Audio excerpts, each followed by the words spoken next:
कुछ दिन पहले मैंने एक कार्टून देखा जिसमें एक महिला ने एक पुरुष की ओर देखा और कहा, मुझे लगता है कि वो मेरा पति है, यही शादी के लाइसेंस में लिखा है।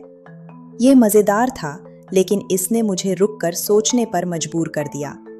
इन सभी वर्षों के बाद क्या हमें वास्तव में शादी के लाइसेंस की आवश्यकता है? यदि आपको ये प्रकार की जानकारी उपयोगी लगती है तो चैनल को सब्सक्राइब करें। देखने वाले अधिकांश लोग सब्सक्राइब नहीं हैं और हम एक ऐसे समुदाय का निर्माण करने की कोशिश कर रहे हैं जो बुजुर्गता में प्रवेश कर रहे हैं और जो सूचित, स्वतंत्र और सुरक्षित रहना चाहते हैं। अधिकांश लोग मानते हैं कि शादी के लाइसेंस हमेशा से मौजूद रहे हैं। वे नहीं रहे हैं। मानव इतिहास के अधिकांश हिस्से में लोग बिना किसी सरकारी कागज के शादी करते थे। शादी बस परिवारों के बीच एक समझौता थी या कभी-कभी सिर्फ दो लोगों के बीच। प्राचीन समय में शादी का प्यार से कम और संपत्ति, विरासत और समाज में व्यवस्था बनाए रखने से अधिक संबंध था।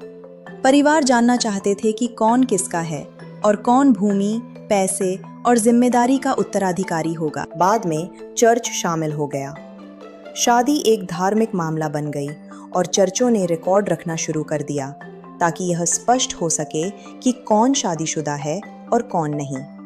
लेकिन शादी का लाइसेंस, जैसा कि हम आज जानते हैं, बहुत बाद में आया, जब सरकारों ने तय किया कि वे भी आधिकारिक रिकॉर्ड रखना चाहती हैं। क्यों? रोमांस के कारण नहीं, कानून, संपत्ति, करों और बच्चों के कारण। सरकार को यह जानने की जरूरत थी कि कौन किसका जिम्मेदार है, कौन विरासत में ले सकता है, कौन निर्णय ले सकता है, कौन एक ही समय में किसी और से शादी नहीं कर सकता।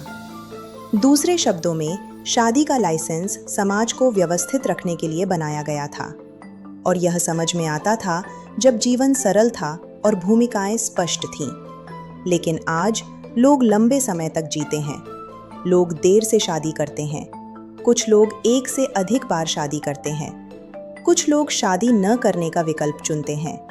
तो सवाल बहुत वास्तविक हो जाता है, खासकर बुजुर्ग अवस्था में। क्या हमें किसी से प्यार करने के लिए लाइसेंस की जरूरत है? क्या हमें किसी अन्य व्यक्ति के साथ जीवन साझा करने के लिए कागजी कार्रवाई की जरूरत है? कुछ लोगों के लिए विवाह अभी भी सुरक्षा देता है। दूसरों के लिए ये जटिलताएं पैदा कर सकता है। वित्त, विरासत, सामाजिक सुरक्षा, चिकित्सा निर्णय, पारिवारिक अपेक्षाएं, इनमें से सभी उम्र के साथ अधिक जटिल हो सकते हैं, कम नहीं। इसलिए कई लोग जीवन के बाद के चरण में एक ऐसा सवाल पूछना शुरू करते हैं जो उन्होंने युवा होने पर कभी नहीं पूछा। क्या हमें वास्तव में विवाह लाइसेंस की आवश्यकता है या क्या हम बस इस विचार के आदी हो गए हैं?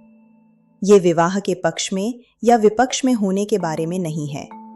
ये समझने के बारे में है कि परंपराएं एक अलग समय के लिए बनाई गई थीं और हर पीढ़ी को उन्हें फिर से देखने का अधिकार है। बुजुर्गावस्था में हमारे पास अंततः बिना डर के उन सवालों को पूछने का अनुभव होता है। यदि इससे आपको सोचने पर मजबूर किया तो इस वीडियो को 10 लोगों के साथ साझा करें। आप कभी नहीं जानते कि कौन वही सवाल पूछ रहा हो सकता है।